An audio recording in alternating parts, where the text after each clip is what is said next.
Welcome back to the Huddle Table Games Network. I'm Ginger Joey. And I'm here to tell you shop smart, shop smart.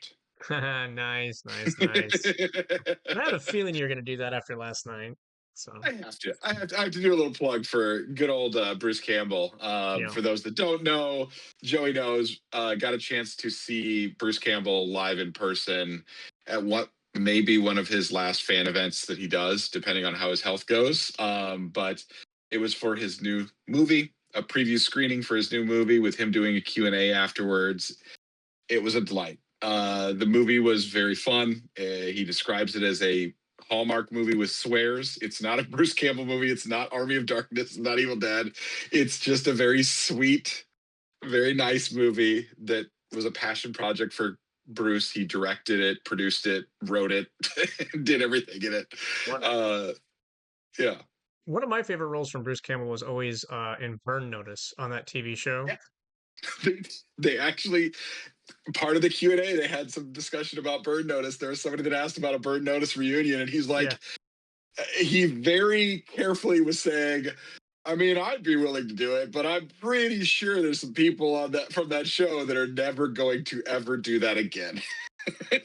They burned that bridge. Yeah, like apparently there's at least some of the actors who are very not happy about the way that show might have gone towards the end. So I know. yeah, so he's like, yeah, I would do it, but I don't think it's gonna happen. Yeah, no, that was a very fun show. I enjoyed that one when it was on TV. So, Yeah, no, well, I mean, he was always fun when he did stuff in like Hercules and stuff like that too. Like oh, I forgot Bruce, about that. yeah, Hercules Yes. and Xena. Yeah, I Like, forgot about his roles in those. Okay. yeah, Bruce is, I've said this before, he's just a delightful actor and just very fun to watch. He has that almost like a cartoon physics to himself. Like that's part of what makes him fun is like he's kind of a living cartoon. Growing up, I It's always great. wanted an acting career that was embodied of his or Oliver Platt's at the time because both of Oh them yeah, were like in everything, but they were always like your like character actors. You're running. They yeah, were never like the lead, but they get to have like the fun roles kind of thing. So yeah. Just come on set for a few days. Don't have to have these giant scripts to memorize. Just come in, be silly, have some fun, go home. pretty much, And pretty in much. Bruce's case, go home to Southern Oregon. Like that was part of what he also talked about. Like the movie. If you want to see how gorgeous Southern Oregon is, he does highlight it very well in this film.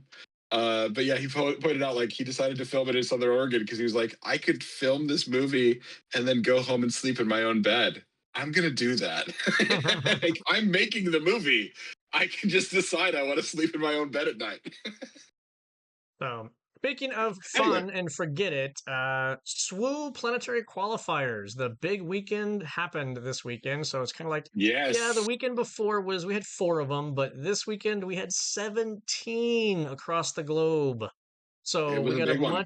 much bigger meta outlook, if you will, on this front. So now, so looking at some of the things. Some of this is to be expected, and some of it has a little bit of like a, oh, okay. So first and foremost, there was some eternal PQs that happened. We actually had one in the Pacific Northwest and Bellevue, Washington as well. Yep. We had some limited ones, and then we had the regulars. The regular planetary qualifiers had some assortment, and some of it is based off of player turnout, I think. The two Yeah. biggest tournaments were 109 and 99, if I'm not mistaken. And Yep. then there is a 79 as well. Yeah. So Yeah. West Coast. I think it's West Coast. Is Northridge West Coast? I Actually, think I don't even know what Northridge is Cherry Hill is. California, but I'm I could be wrong. Yeah, I'm pretty sure that's California. We continue to see West Coast, Pacific Northwest, California. Really good turnout for tournaments. We have a really good player base, I would say, in on the West Coast. Yeah. Very similar to that Northeast player base, but seems like potentially even more spread out more because yeah, all the events seem to always be selling out over here on the West Coast. Well, we're also spread out more on the West Coast. Yeah, that's Um, very true. Yeah, we can't take a train everywhere from the West Coast. We can, but it's a It's day a and a long half train train. ride. Like, there isn't. If anybody doesn't know, there is a train that runs from LA all the way up to Vancouver, BC. Yep. You can take it. It's a very long trip. Yep. So, It's the one, beautiful. yeah, the one thing that I have noticed is it feels like the decks that are popular are very geographically based. Yes, As we've said in the past, like the decks that are popular in Europe are not necessarily the same decks that are popular in the United States. The same can be said for just the United States breaking up. I mean, you have a lot of things on in pockets like this Las Vegas one, right? Pretty much all pilots. Boba Fett's, and then pretty you much got all boba. Orlando's. Well, yeah, Not Boba, all boba. right? And then Santa Clara, which is also California, if I'm not mistaken, is still the pilots are reigning. Lots of Bobas with a sprinkling of Luke, and even I mean, it's not pilots, but it's kind of as like space oriented with Space PAK. oriented, yeah, And then you come down here to Northridge, and it's ironically all Landos. yeah. So A lot of it's Landos. yeah, it's just kind of interesting how we end up like clumping our interests and what we're going to be going for.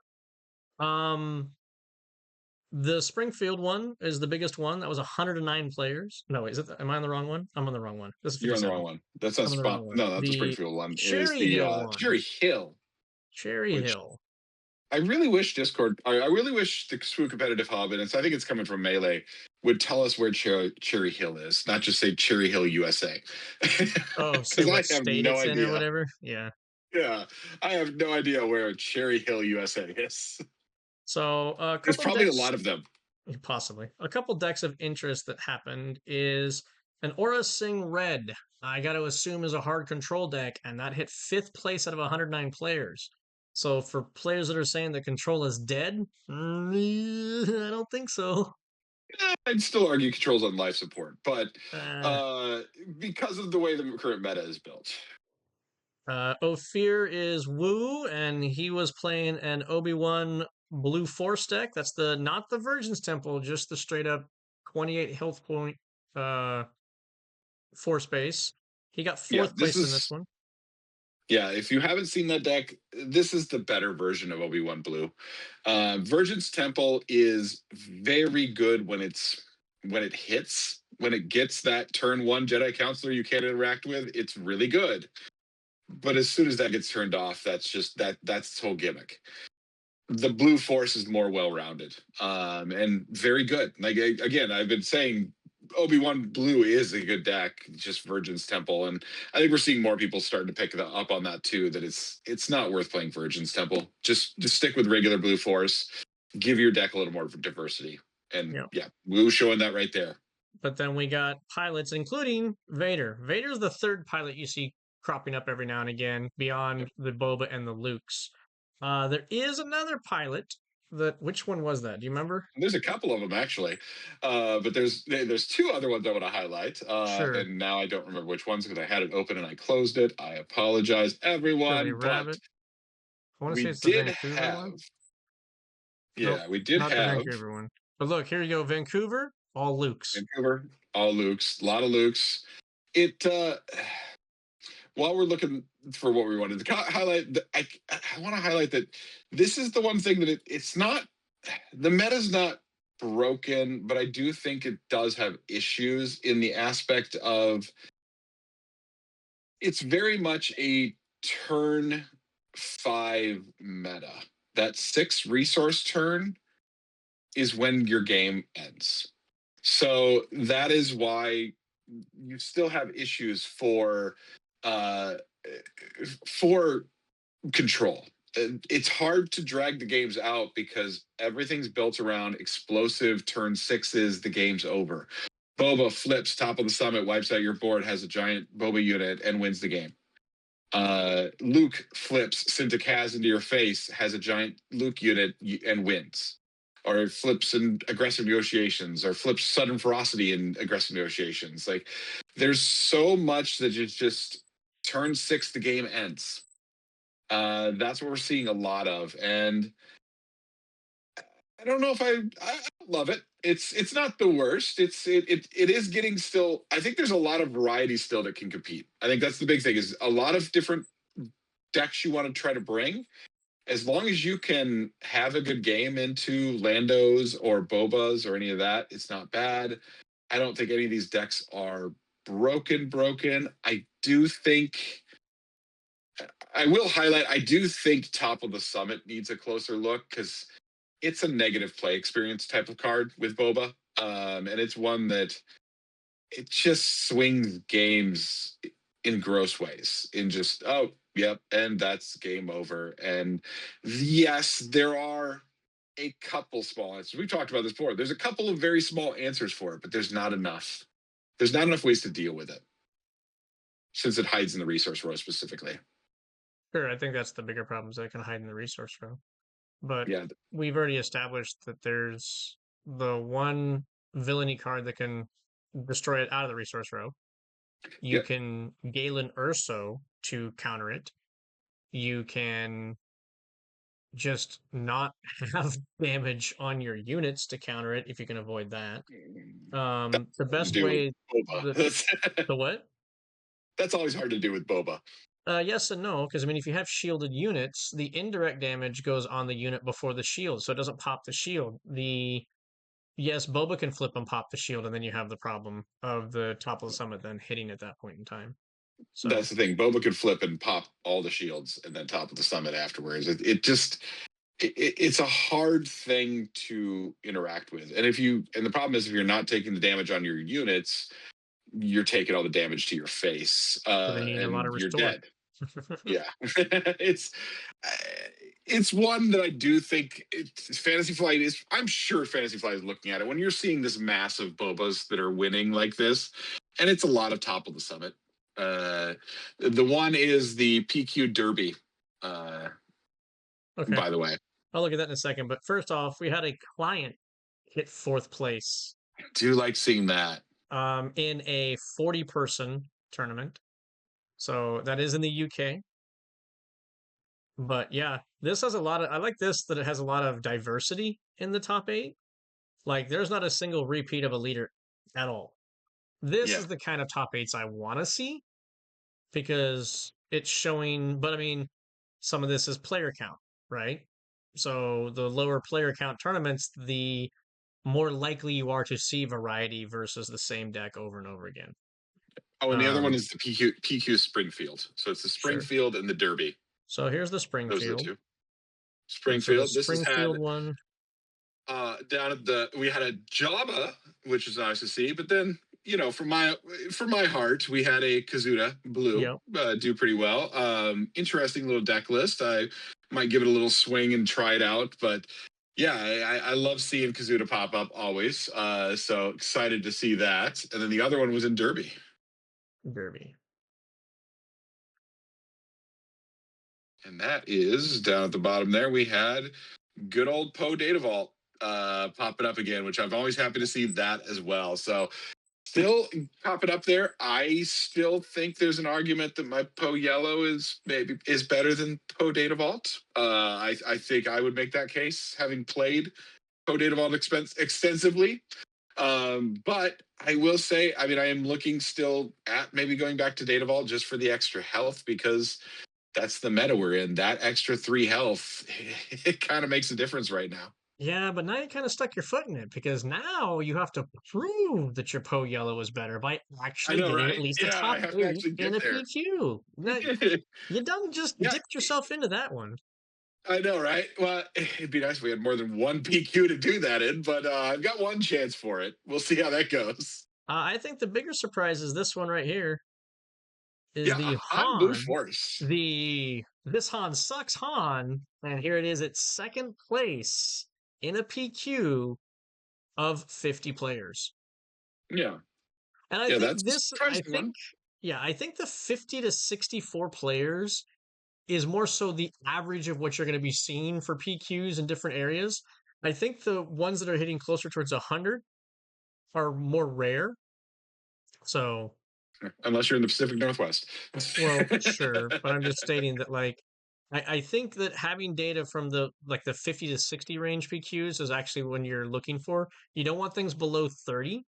And the ones that are Yeah. even like above like this 99 and 100, sometimes they're spiking it a little hard because those are a bit more grindy matches that you're going to only see like the same things over and over again. Yeah.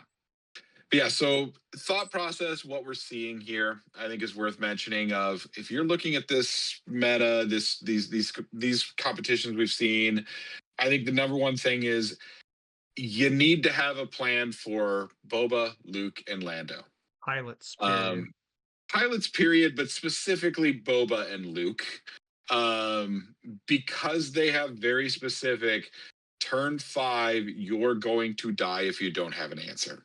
Hmm.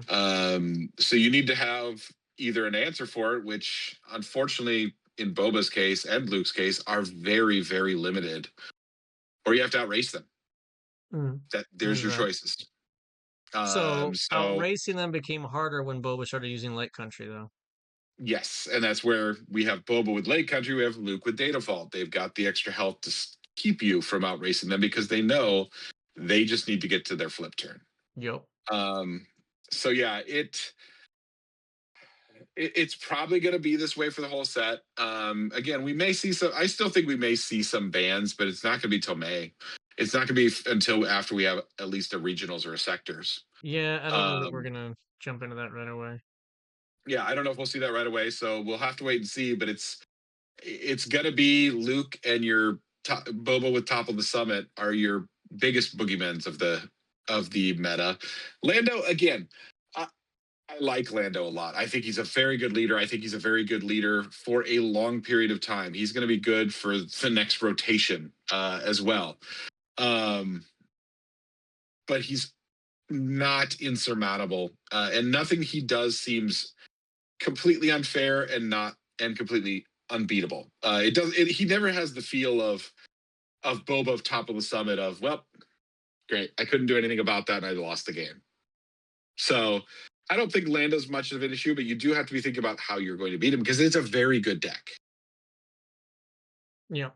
So now that we're talking about a little bit of banning stuff, let's go to the Eternal PQs because we Oh will be having boy. those. And now there's no more bans because of this Eternal PQ. So let's see, did the predictions of everyone come true? Is Jango Fett just going to run away with everything?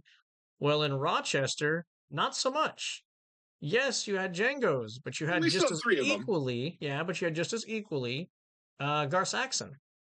And I think by and large, this is because Gar Saxon is a good counter to Django with all the shielded units that you're playing. You're not getting tapped down because of that. Mm-hmm.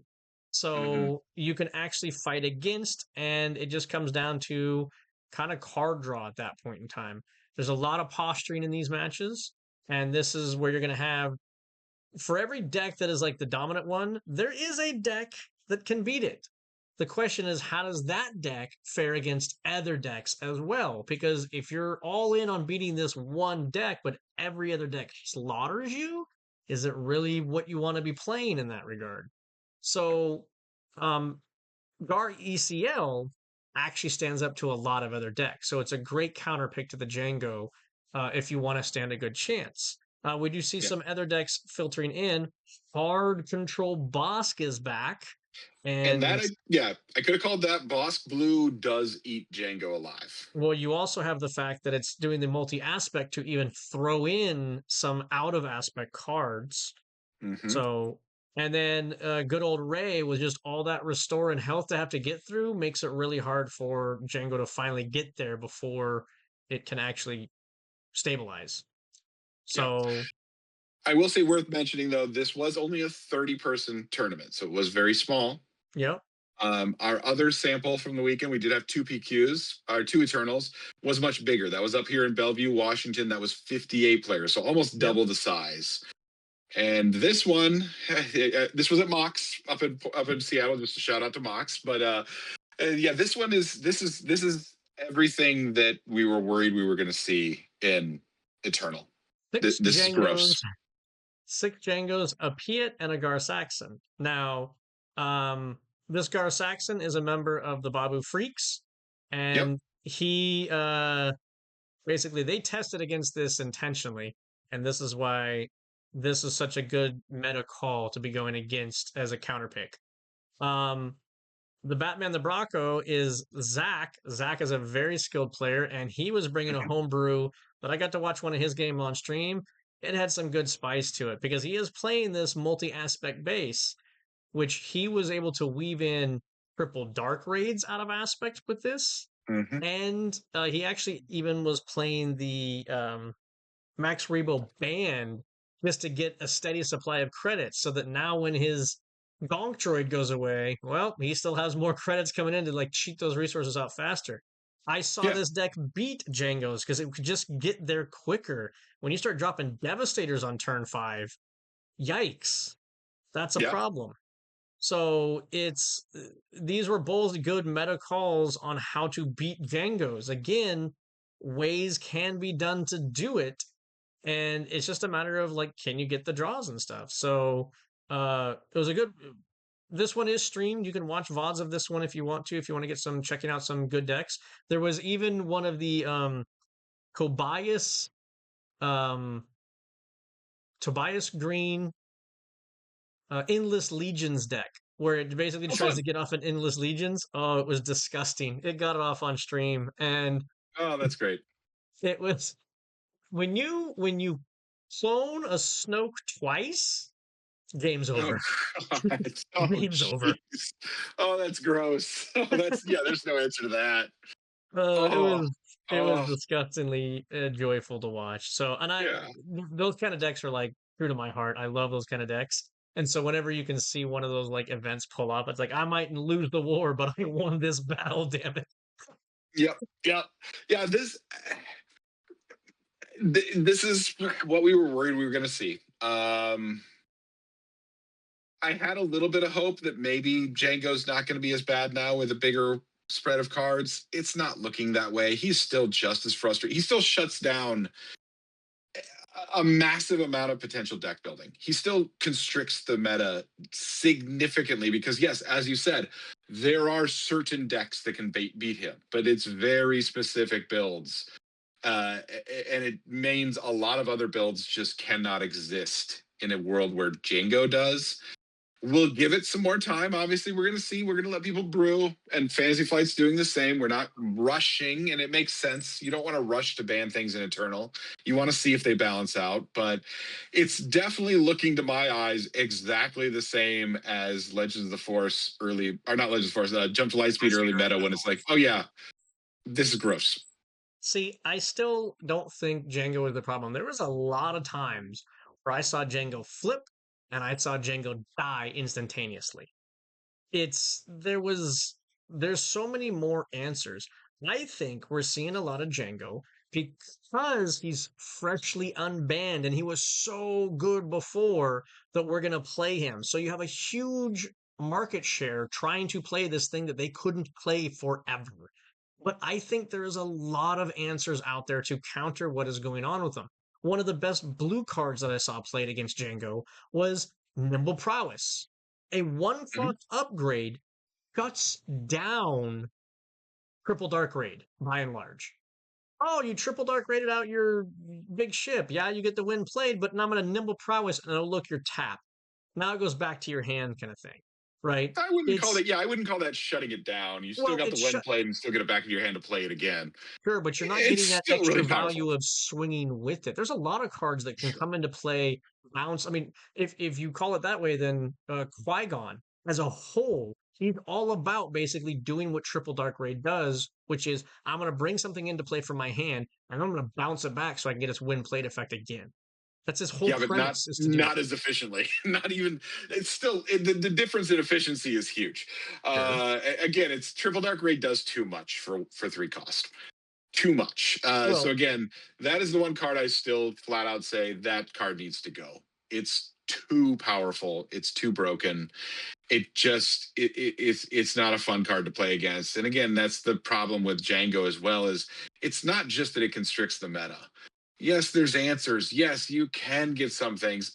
and I don't think I fully agree that it's everybody's so excited about being able to replay that band leader because we're not seeing the massive Boba Fetts that we're seeing the massive Jango Fetts. And Boba's been banned even longer. You're getting some back. Yep. Kiri's still playing it again, but we got a handful, but you're not seeing that giant mass because people know that Django is broken. And we're going to use him because he just shuts down so many decks, I still so many think options. I still think the bigger proponents of cards that shut down decks is Tarkin Town and ECL. Tarkin Town more Those two. specifically. Because Tarkin Town destroys all turn one plays basically. So as long as Tarkin Town exists, you're not going to see early game metas in this game at all in Eternal format. It was the problem Yeah. before, and if you look at what the Eternal matches are, everything was ECL Tarkin Town basically, Yeah. or the Oh no. multi aspect base to splash other stuff in. That's all you saw. Long, yeah, I mean, right now, I mean, I would expect if we get rid of Django, it's going to be very mid-range to control heavy for sure. I do agree that you're not going to see as much.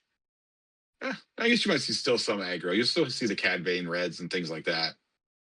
I still don't think Django needs to go. I think forced throw is a good answer to him. I think the new what's his face K2SO in like a Quinlan deck takes him out instantaneously. There's so many ways you can kill Django on his flip turn. It's not as But bad as it's what I not. think people are thinking.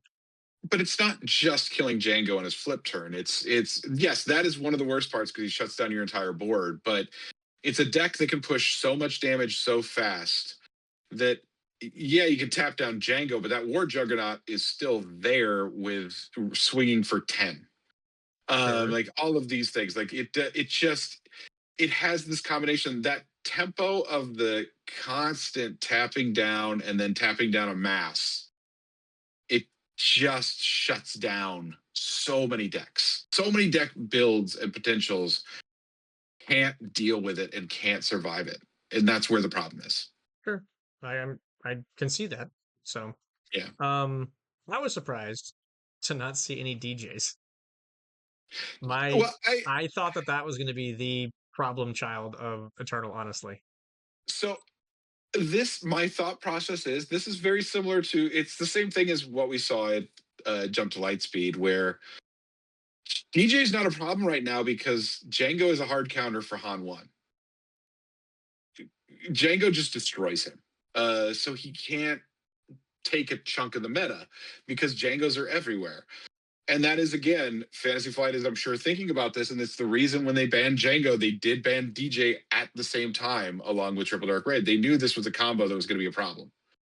And it might be the same thing when if we're going to ban Django, we probably need to take care of that DJ problem before it's everywhere.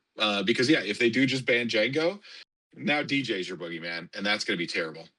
See, I think DJ could be worse. I mean, to me, Tarkentown is what shuts down most of this stuff, not the DJ, not the Django, because DJ was like, there's a deck that exists that can DJ on turn two. Well, yeah, but Han One specifically is so very reliant on getting the Han flip and getting that attack in. That's a lot of that deck, and Django just has a built-in counter to that, even if Django's not out. So he's easy. Django finds it easy to shut down Han One, and yeah, Mhm. that's just why Han One just cannot. It's a very bad matchup for Han One. Even sideboarding, it's hard for them to even sideboard out. Sure. So, Yeah. well, let's see. We can look at the meta report. I think the biggest thing about the meta report that's kind of ugly is this one. Yes. 42% is aggression. Yep. Um, this goes back to what we've been talking about before, where when all the upgrade removal is in one color, then you're going to be, and all the key units that you're trying to use upgrade removal on are in the same color. Yep. That's you're going to have a disparity of aspects here, and I think that's what we're sitting on right now. Yeah. Yeah. We're definitely seeing that issue. as I said, this is not it's not the most unhealthy of metas. I feel like actually last set was pretty unhealthy, just Han2s everywhere.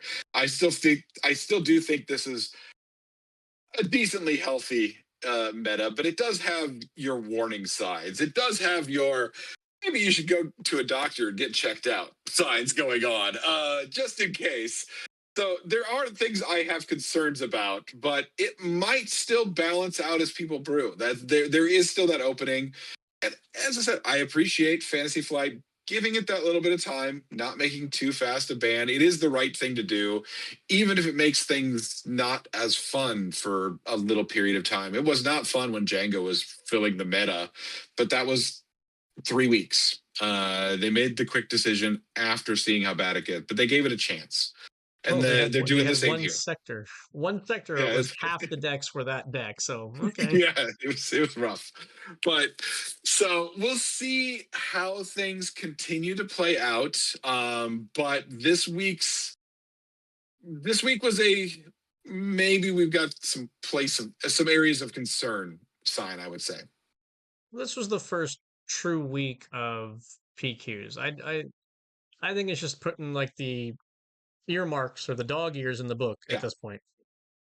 Yep. It's still early. Yeah, I still We think still there's got a plenty lot of to go. brewing to do. Yeah. I did want to mention also, Joey and I did a draft on this last Friday night. If you have not been drafting this set is probably the most fun set to draft that they've done yet.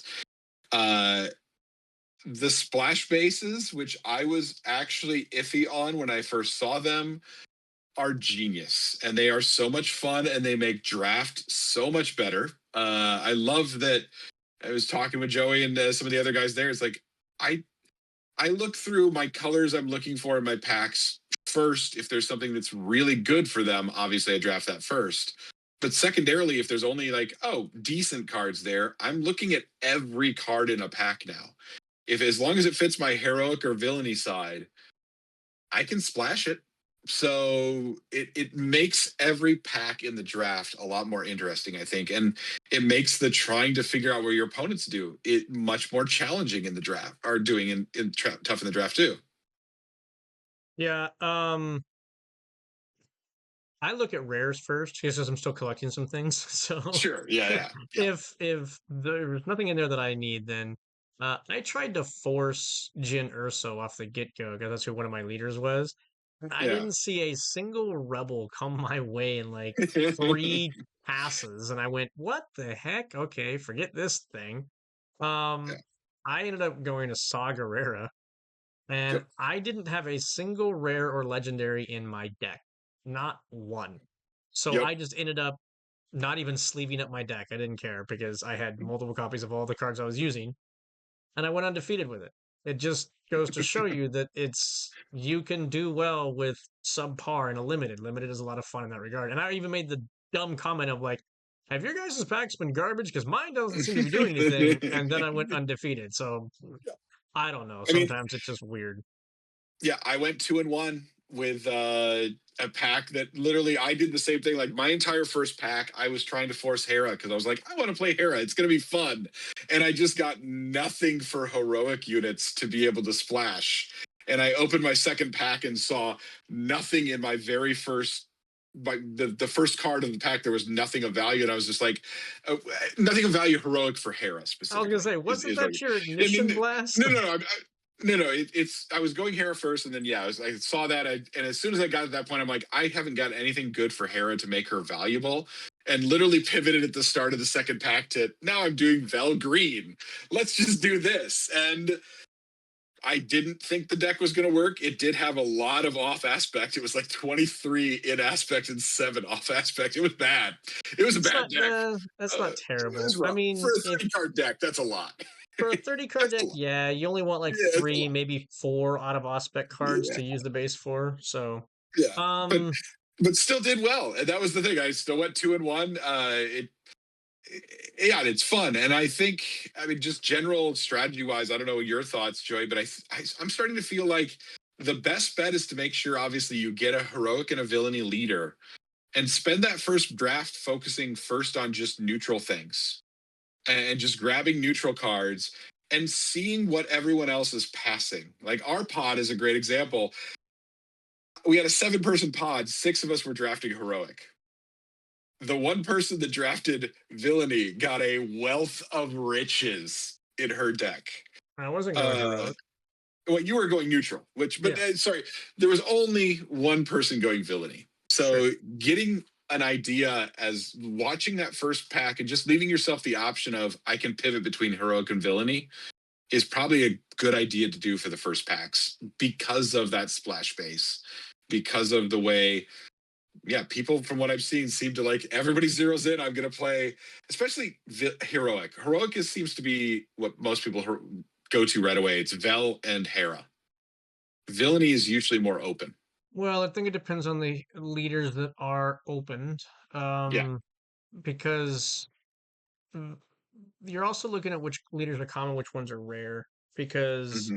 I think Agent Callus serves the same principle as Hera does, but for the villainy side, the problem Yeah. is that he's a rare leader, so Yeah. you're not going to I haven't see him seen as him yet often. in a sealed At or draft. least I think he's the rare leader there. He's a rare. Um, Yeah. the first thing I do is say you're passing to the right on the leader front. I'm looking at the two players to my left to see what leaders they pulled, because that's Hmm. going to tell you what you're going to likely see. And you can kind Yeah. of determine, okay, well, you got a Vel, you're probably taking that to give you answers, or you got a um what you just said, can't think of her now. Hera, you're Hera. probably going to take that. So I'm not going to see one of those, which means then you're probably going to be going in green or blue right away.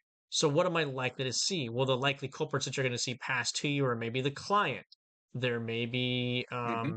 even Saw Gerrera usually doesn't get passed because of the options he has for it. Yeah. Um, but a Han Solo most likely going to get passed to you. So Yeah. Those get I passed. I mean, the con with Han is he's still competing on the heroic cards. That's a good negative with him. Yes and no, but my point is I personally, whenever I practice drafting, I'm trying to force leaders that aren't the popular ones.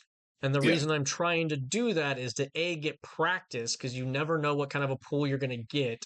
And if you don't get Hmm. the ideal leaders, you might have to just pivot to some fluff. There was one draft we did where literally I was stuck in between. There was 5 of us that had Velsartha, Oh, 2 to my jeez. left and 2 to my right. I am not getting blue cards because No. one of those two players is taking those. So I have Yeah. to consciously know that and go, okay, let's do a different thing. And Yeah. so you have to make those kind of decisions before you start packing. So which is why pay attention to the leaders to your left if you're passing right or vice versa, Hmm. as your starting point. That's what I would say. But try to force Yeah. yourself into some place that you haven't played before. Get practice before you go to a Yes. PQ or something. Yeah. Very much so.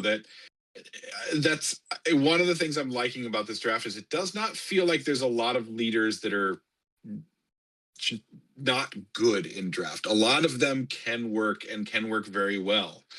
Yes, Jabba is dirty, but if you get the right cards for Jabba, which you can probably get in a draft because they're not as popular, he's really good. Boba, obviously, there's a lot of underworld. He's really good. The client can be made some decent decks out of. Like, there's a good number of options, and it's always worth making sure to take a close look at everything as it's coming around. And yeah, if it's something you haven't tried before, maybe give it a go. I will say this, there is 2 cards that if you ever see them in your pack, you almost need to instant grab them, if Okay. nothing else, to prevent your opponent from getting them. I know what Those one of them is for sure. what's one of them? One of them's mastery. Correct. You And the other always take the one, mastery. is actually the antithesis of mastery, Hmm. which is Oh, cadet. Sabine Nope. Wren. Oh, Sabine. Sorry. Yeah. She's one of the Oh, only yeah. grade removal cards that you're going to see in Yes. your packs. So you should always be drafting those 2 cards if they're in your packs, period. Almost period. I mean, it's like there has to It be a period. very good reason why you're not drafting one of those cards. Yeah, So obviously you get a legendary or something like that, you take that. If you get something that's overpowered, good. It But it yeah, depends. If you're playing like a local limited and you're just for practice, sure, go for the legendary or the rare. But if it's for like a yeah. PQ and you're going for Oh yeah, standings and points, you're about building your deck, not collecting your cards at yeah, that point in time. And so Mastery and Sabine are way too powerful to not be drafting those. If nothing else, you hate drafting it away from your opponents to have against yep. you at that point in time. Well, and this goes back to you're forced into a splash base. You always have splash. So mastery at 3 is always an option. And and again, you put mastery on your leader. It doesn't matter which leader you're playing. That's a huge problem for everyone. Yep. That it just there's not many ways to deal with that in limited right now. As soon as you slap mastery on your leader, everybody goes, "Oh crap." Crap. Just that's bad. And, so yeah, that's I always take a mastery. I would start to argue, at least if you are blue, man, that outer rim, what is it, the slug or whatever, the outer rim, I don't remember what it's called, Just the because pay you had an one. exceptional game with it, it's a good I card. I have, am not well, going to no, argue that it's I've not a been good using card. him in sealed. This is not the first time. I've used him in sealed before. I've used him in, if you can get him in some sentinels, shields on sentinels are nightmare fuel in limited. Hmm. Yep. Because you just sit there and go, oh, because there's not many removal options. There's not many ways to Unless take care of something. unless you do like what I did and you play Saw Gerrera. And I Yes, there's drafted that. all the Saboteur units I possibly could because now I break your shield and bash you in the face and you Yep. lose your Sentinel real quick and take Yeah. overwhelm damage on top of it. So, Yep. Yeah, no, but again, that's one thing I be cognizant of that. That shields are hard for a lot of things to deal with. yeah. So like something that I like to highlight. It's a 1/3 on the ground for one. Yeah, the unit itself sucks, but it's pay 1 to put a shield. So in my mind, I'm paying 2 to put a shield on anything I want. Or it's just a I get it. 1/3 with a shield itself. Yeah, or 1/3 with shields off. I mean, I don't want to play it by itself most of the time. That's a No. really bad mulligan situation. But yeah, no, it's and then I look at it secondarily, it's like I paying 2 for a shield, and someday later I'm gonna get a 1 damage ping to kill something that has 1 health left, and that's there for. Or you're Or using them you to take pass out one of their shields. or pop a shield, or your opponent pass, and I'll get that 1 more damage and just keep pinging into you a little bit more. But it's not about the unit on him. 2 to put a shield on something is worth it almost by itself in limited. Well, it's a shield and a body. I mean, that's the bigger part because we've had Yeah, cards in the past that for like 1 would give a shield to a unit and nobody played that card.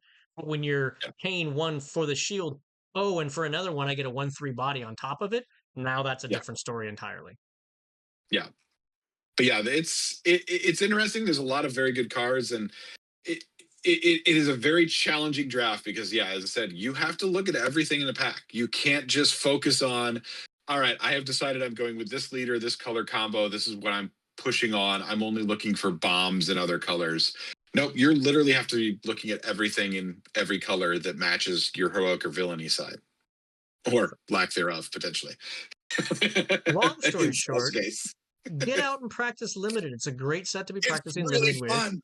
And you can help Yes. support your local stores at the same time because getting a limited match, like it's $20 usually, somewhere in there kind of thing, to sit down, have an evening of fun, drafting with your other community members, and getting a few cards in the exchange. So definitely encourage practicing your limited before any limited PQs you got coming up. Yeah, yeah, it's really fun. It's worth it, and yeah, that's well worth mentioning. It's great for your local game stores. This is how they make money: is doing stuff like this. So go out and support them. Go play some limited, and enjoy yourself. We had what do we have? 14 players at Yep. Cloud Cap, which is huge for Cloud Yep. Cap on a Friday night. So we're seeing a lot of people turning out for drafts locally because it is so fun to draft this set. All right. Well, that's going to wrap us up for this week's SWUmary. Thank you guys very much, and we'll see you next time. All right, thanks everybody.